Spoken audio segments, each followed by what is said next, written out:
Jackie Chan hears the threat clearly. That's the thing about streets. Nothing echoes. Nothing is muffled. Every word lands exactly where it's meant to. Hong Kong, early 1980s.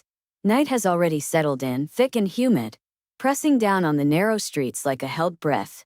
Neon signs buzz overhead. Rainwater clings to the pavement, reflecting red and green light in broken patterns. This isn't a tourist street. This is where delivery trucks idle too long, where shop shutters come down early, where respect matters more than apologies. Jackie is walking alone. No crew, no assistants, no cameras trailing behind him. He's just finished a late meeting and decided to walk instead of drive. He likes the city this way, when it's honest, unpolished, unperforming. He feels the attention before he sees it. A shift in sound, laughter trailing a half second too long, footsteps thinking behind him then stopping. Hey! Jackie slows but doesn't turn yet. He's learned that on streets like this, reactions escalate faster than situations. You're that movie guy, a voice says. Jackie turns. 3 men stand near a closed storefront. One leans against the metal shutter, arms crossed. Another smokes. The third, the one who spoke, stands slightly forward. He's built differently than the others. Not bulky, dense, the kind of body shaped by impact, not aesthetics. His knuckles are scarred. His stance is casual but grounded. Feet already positioned like he knows where this might go. A street fighter, not a brawler. Jackie inclines his head politely. Good evening, he says. That alone draws laughter. Evening, the fighter repeats. You think this is a hotel? The others snicker. Jackie doesn't smile. But he doesn't bristle either. You're Jackie Chan, right? The fighter asks. Jackie nods. Yes. The fighter steps closer. Not aggressive. Evaluating. You look smaller in real life, he says. Jackie's heard this before. He says nothing. I've seen your movies, the fighter continues. All those flips. All those tricks.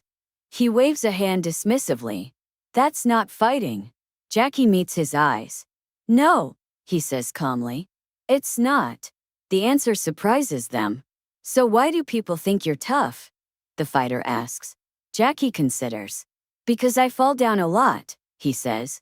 One of the men laughs too loudly. The fighter doesn't. He studies Jackie more closely now. You know what happens to guys like you on streets like this? He asks. Jackie shakes his head slightly. No, he says. The fighter leans in. I'll break you, he says quietly. No shout. No performance. Just a promise delivered flat and direct. The air tightens. Even the smoker stops mid-drag. Jackie doesn't step back. Doesn't raise his hands. He simply exhales slowly. I don't want trouble, Jackie says. The fighter smirks.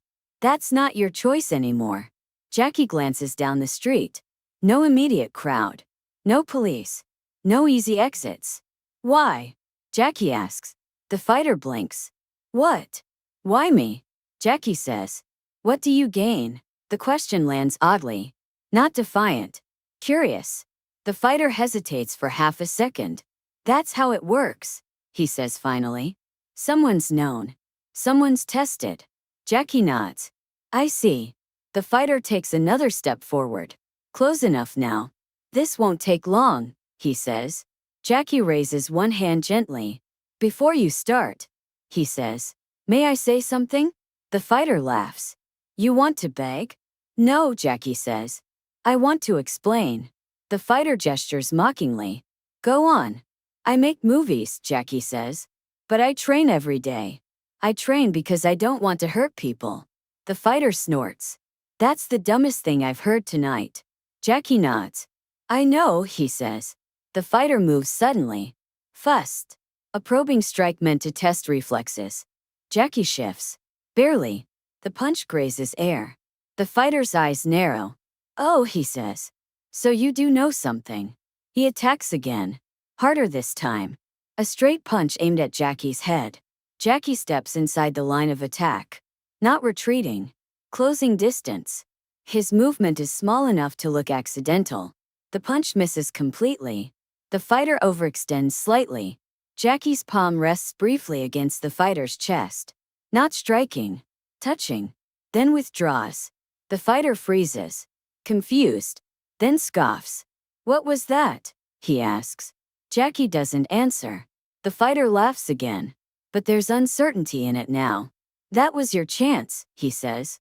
You missed. He swings again. Wider. More force. Jackie exhales. And this time he responds. The movement is compact. No wind-up. No visible effort. Jackie's fist travels a short distance and lands squarely on the fighter's torso. Not hard. Just correct. The sound is muted. A dull compression. The fighter's breath explodes out of him. His eyes widen. His body folds forward instinctively. He stumbles back. Then drops to one knee. Hands clutching his midsection. The street goes silent. Even the neon seems quieter. The other two men step back immediately. Not out of fear. Out of confusion. The fighter tries to inhale. Nothing happens. His mouth opens. No air comes in. Jackie crouches slightly. Keeps distance. Relax, he says calmly. It will pass. Seconds stretch. Then breath returns. Painful. Ragged. The fighter coughs. Spitch. Looks up at Jackie with disbelief. What did you do? He gasps.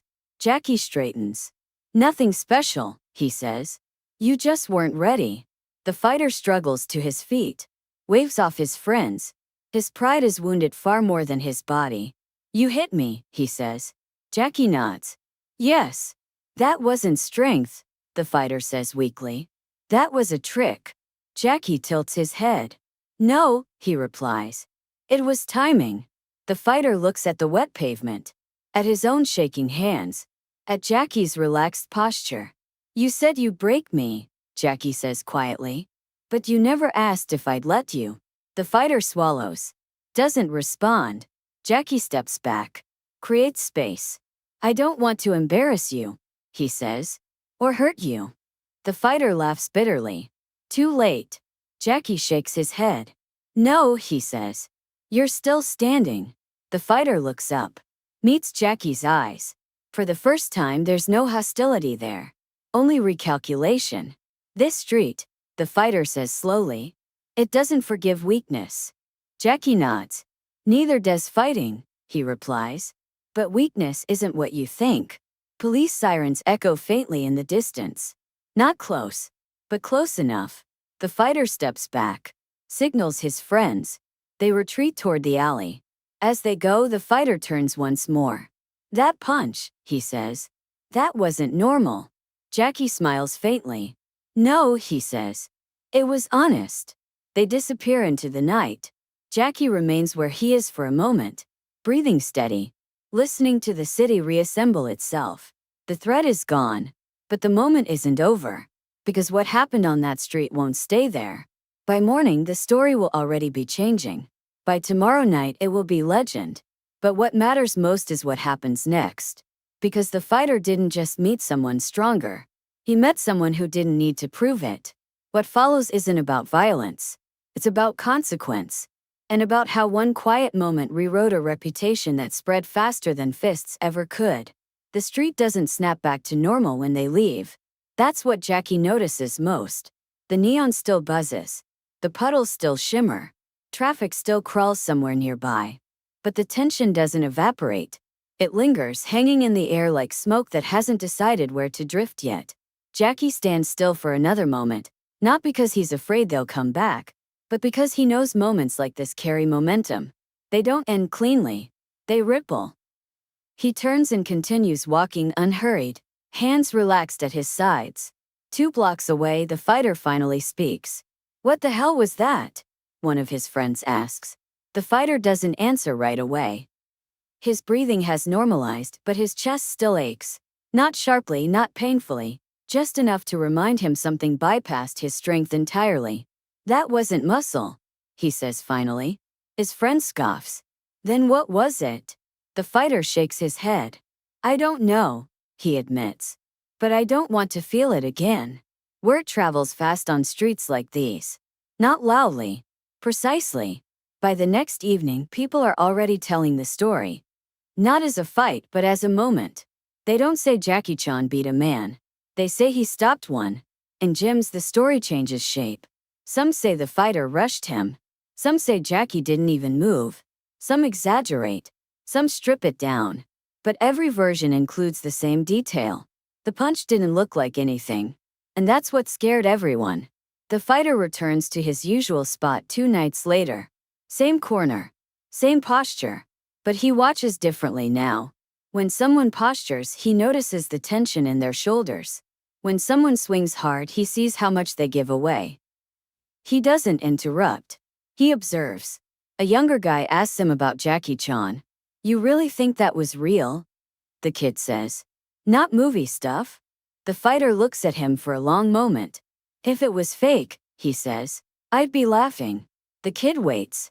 "I'm not laughing," the fighter finishes. Across the city, Jackie hears nothing about it. And that's how he prefers it. He doesn't seek confirmation. He doesn't look for reactions. The street already gave him what he needed: resolution without escalation. Weeks later, Jackie returns to a small gym he's trained at before. The trainer greets him quietly. "You hear what people are saying?" the trainer asks. Jackie raises an eyebrow. "No," he says. The trainer chuckles. "Good," he replies. They train. Jackie works basics. Footwork. Alignment. Relaxation. The same things he's always worked. After training, a young fighter approaches him hesitantly. "Can I ask you something?" the kid says. Jackie nods. "When someone threatens you, how do you decide what to do?" Jackie thinks for a moment. "If they want your pride," he says, "you don't give it to them. And if they want to hurt you?" Jackie meets his eyes. "Then you end it quickly," he says. "Without anger." The kid nods, unsure if he fully understands. Jackie doesn't elaborate. He knows understanding comes later.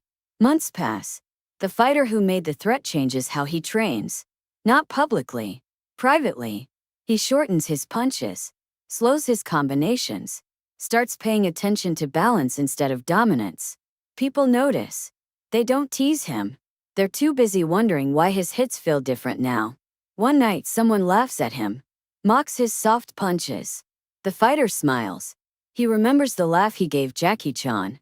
And how empty it felt afterward. "Try it," he says, stepping aside. The guy swings hard. The bag flies. The fighter steps in and punches once. The bag barely moves. But the sound is different. Dense. Contained. The laughter stops. Just like it did that night. Years later, the story settles into something quieter. It loses names. It loses exaggeration. But the core remains. A threat. A pause. Punch that didn't look like one. Jackie is asked about street fights in an interview once. "Have you ever had to defend yourself in real life?" the host asks. Jackie smiles politely. "Not often," he says. "And when you did?" Jackie thinks. "Then I was very careful," he replies. The host laughs. "That doesn't sound exciting." Jackie nods. "That's the point." Back on the street where it happened, nothing marks the moment. No plaque. No story painted on a wall. Just another stretch of pavement that has seen too many moments to remember them all. But the people who were there remember. And the people they told remember. The fighter eventually leaves the street. Not because he's afraid. Because he's finished proving things. He opens a small gym. Teaches kids how to stand, how to breathe, how to stop before things go too far. When asked where he learned restraint, he shrugs. "From someone who didn't need it," he says. Jackie Chan was told, "I'll break you." For seconds later, history didn't record a fight. It recorded a lesson. Because the strongest moments don't always explode. Sometimes they compress. And when they do, they change everything that comes after.